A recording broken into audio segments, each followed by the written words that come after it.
야당 간사를 맡고 있는 국민의힘의 성일종 의원 연결하겠습니다. 나와 계시죠? 예, 안녕하십니까. 성일종 의원입니다. 예, 그 강병원 의원께 드렸던 똑같은 질문 드리겠는데요. 그 앞으로 자료 협조는 제대로 되는 겁니까? 어떻게 되는 겁니까? 지금 민주당이 자료를 가지고 자꾸 얘기를 하는데요. 네.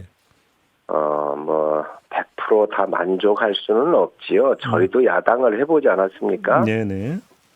그렇지만 한덕수 후보자는 대추미 대사, 장관, 총리를 이미 하시면서 이 요구했던 자료들이 다 어느 정도 소명이 됐었던 거고요. 네. 또 낼 수 없는 그런 자료들은 너무 오래된 거지요. 예를 들면 어머니 아버지가 40년, 30년 전에 돌아가셨는데 돌아가신 분들 그 부동산 거래 내역이라든지 76년도에 아파트 입주했었을 때 사본, 대금 납부 이런 걸 요구를 하는데 이런 게 지금 있을 수 있겠습니까? 대개 집에서 이사 한번 가면 10여 년 지나고 그러면 다 버리잖아요. 의원님, 그래서 조금 전에 강병원 의원도 이거저거 다 빼고 핵심적인 자료만 우리도 그러니까 요구하기로 했다고 말씀 주시던데요. 저한테 그 자료를 좀 더 부탁한다고 한 것도 맞고요. 네. 그런데 그런 것들이 주로 지금 제가 말씀드린 이런 내용들입니다. 그리고 그럼 그 핵심적인 최대한, 자료에 지금 말씀하신 그것도 포함이 되어 있다는 말씀이십니까? 예, 그럼요. 그래서 최대한 저희도 찾아달라고 요청을 하고 했지만 예. 찾아볼 겁니다. 예. 또 먼저 얘기했었을 때는 이제 부동산 거래할 때 부동산 거래원이라는 게 있는 것 같아요. 그래서 그런데 동의를 안 했었기 때문에 그 추후에 다 동의를 다 했거든요. 그런데 조금 부족한 부분이 있을 수 있습니다. 이렇게 조사를 하고 자료를 요구한다고 하면 간첩 조사도 이렇게 아마 세밀하게 못할 것 같은데. 네. 좀 과한 면이 있다고 생각을 합니다. 그러면 좀 아까 강병원 의원도 예를 들어서 말씀을 주셨으니까 그걸 받아서 한번 좀 질문 드려볼게요. 그래서 이제 가장 핵심적인 자료 가운데 하나로 김앤장 관련 그러니까 내역을 지금 이야기를 하면서 예를 들어서 고문 활동 내역을 내놓으라고 했는데 딱 내 것 말고는 지금 공개를 안 하고 있다. 이 점을 제기하던데 어떻게 받아들이십니까? 김앤장하고 이제 피고용인이죠. 한덕수 후보자는요. 네. 그렇기 때문에 사실 이게 비밀 유지 계약이 있고 김앤장 법률사무소는 많은 피고용을 두고 있기 때문에 이런 거에 대해서는 아마 막고 있을 거예요. 그래서 김앤장에서 가가지고 이 고용계약 부분에 대해서 비공식적으로 다 열람할 수 있도록 했고 아까 방송에서도 우리 강병원 의원께서 그거를 열람을 했다 이렇게 얘기를 하셨잖아요. 어제 저도 확인을 계약서 했습니다. 열람이라고 하던데요. 계약서. 그렇습니다. 그래서 아마 최대한 협조를 할 수 있는 거는 할 거고요. 예. 영업과 관련되는 특별하게 꼭 비밀을 유지해야 되는 영역은 사적 영역이기 때문에 아마 공적으로 일을 하면서 그것을 달라고 했을 때 그쪽이 안 주면 대안이 없는 겁니다. 네. 예를 들어서 또 하나 무역협회장 할 때 업무 카드 사용 내역 이건 아주 심플하게 제출할 수 있는 거 아닌가요? 그거 같은 경우에 본인이 그걸 어찌 하겠습니까? 법인 카드 아닙니까? 그러니까 무역협회에서 물론 협조를 해야죠. 무역협회에서 주면 되는 겁니다. 예. 그건 무역협회의 문제지 후보자의 문제가 아니지요. 근데 하여간 그러면 당연히 그거 당연히 무역협회를 통해서 받으면 될 일입니다. 네. 그러면 예를 들어서 국민의힘에서 좀 나서 가지고 그 무역협회라든지 관련 기관 쪽에 협조를 요청할 의향도 있으십니까? 저희가 그거를 무역협회 보고 내놔라 마라 이거를 하는 것은 권한이 좀 밖에 있는 것 같고요. 예. 예, 무역협회라고는 민간협회고 또 공적 기능도 일부 협회를 중심으로 해서 모여져 있는 약간의 공적 영역이 있을 수 있는데 그 부분을 민주당이 요구해서 적합하면 주고 그렇지 않으면 안 주게 될 텐데 그거는 무역협회가 할 일입니다. 아무튼 제가 이 질문을 계속 드렸던 이유가 혹시 이제 다음 달 2, 3일로 지금 일정이 조정이 되긴 했지만 자료 제출을 둘러싼 또 공방 그러면서 파행이 또 반복이 되는지 안 되는지가 궁금해서 질문드렸는데요. 이건 좀 기우입니까? 확실히 열리긴 열리는 겁니까 이제? 예, 그것도 여당 지금 민주당한테 달려 있지요. 네. 저희야 수적으로 적기 때문에 지금 다수의 의원을 갖고 있는 민주당이 하자고 하는 대로 끌려갈 수밖에 없는 힘없는 집권당이 됐습니다. 그래서 네. 이런 부분들을 좀 협조해 주십시오 하고 제가 수차례 요청을 하는데 네. 이게 이제 원내 민주당의 원내 국회 전체의 전략과 연결되어 있는 부분이기 때문에 좀 더 어려운 것 같습니다. 어떤 전략이요? 예를 든다고 한다면 지금 검수안박법이라든지 또 권력의 정권이 아직 출범하기 전인데 네. 뭐 윤석열 정부의 길들이기라 거대 여당의 길들이기라든지 여러 가지 그 전략이 있을 수 있지 않습니까? 네. 그래서 이번에 총리 청문회도 지금까지 한 번도 기일을 어겨본 적이 없습니다. 딱 하루가 더 연장이 돼 있었고요. 제가 방송이니까 국민들한테 말씀을 드리면 저희는 정말 민주당의 총리 후보자 할 때 이틀씩밖에 안 했습니다. 민주당이 거의 3일을 다 요구했습니다. 이번에도 3일도 저희가 다 들어줬는데 그게 이제 시간이 부족하다 보니까 이틀로 줄어드는 면은 있는데 정말 유능한 야당 만나서 아주 고생하고 있습니다.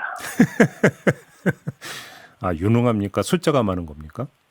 아이고 힘듭니다. 국민 여러분께 좀 도와주셨으면 좋겠습니다. 알겠습니다. 근데 이제 그 강병원 의원이 예를 들어서 이제 뭐 어차피 이제 가장 궁극적으로는 청문회에서 의혹이 해소가 되느냐 아니냐 바로 이 문제 아니겠습니까? 그리고 그것이 국민들이 어떻게 받아들이느냐가 가장 중요한 건데, 그러니까 부결 가능성에 대해서도 바로 그 점을 강조하던데 혹시 국민의힘에서도 그러니까 부결 가능성도 혹시 염두에 두고 있습니까? 관련 보도는 그렇게 나오고 있는 것 같은데.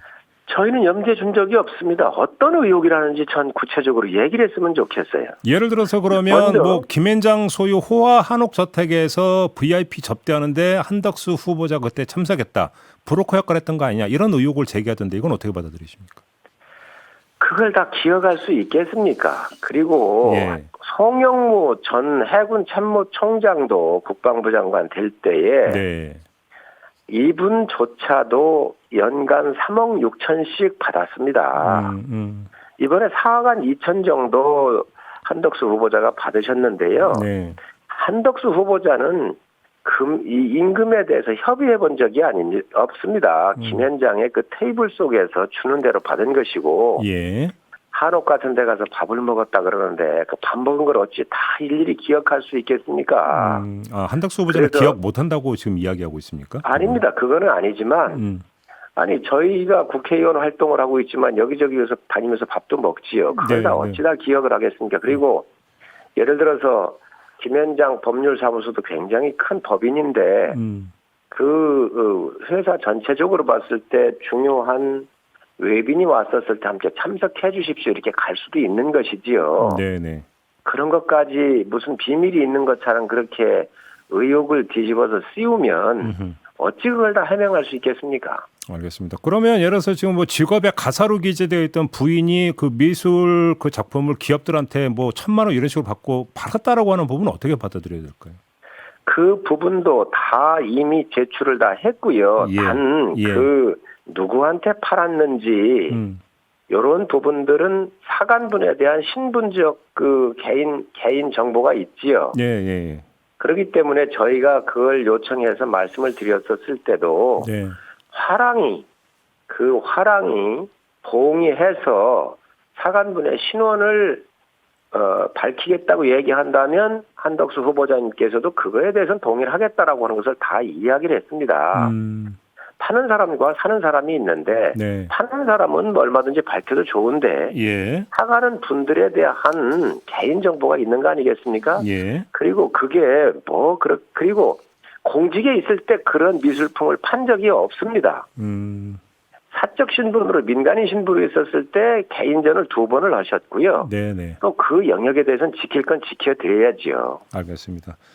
의원님 모신 김에 좀 다른 문제 좀 잠깐 여쭤볼게요. 일단 이제 그러니까 법사위에서 이제 검찰 수사권 분리 법안이 통과가 되지 않았습니까? 이제 본회의로 넘어가게 되는데 혹시 뭐 당 원내 지도부에서 뭐 지침 온 게 있습니까? 뭐 지침 같은 거는 없고요. 뭐 힘없는 야당이기 때문에 수에서 밀리기 때문에 무슨 방법이 뾰족한 게 없습니다.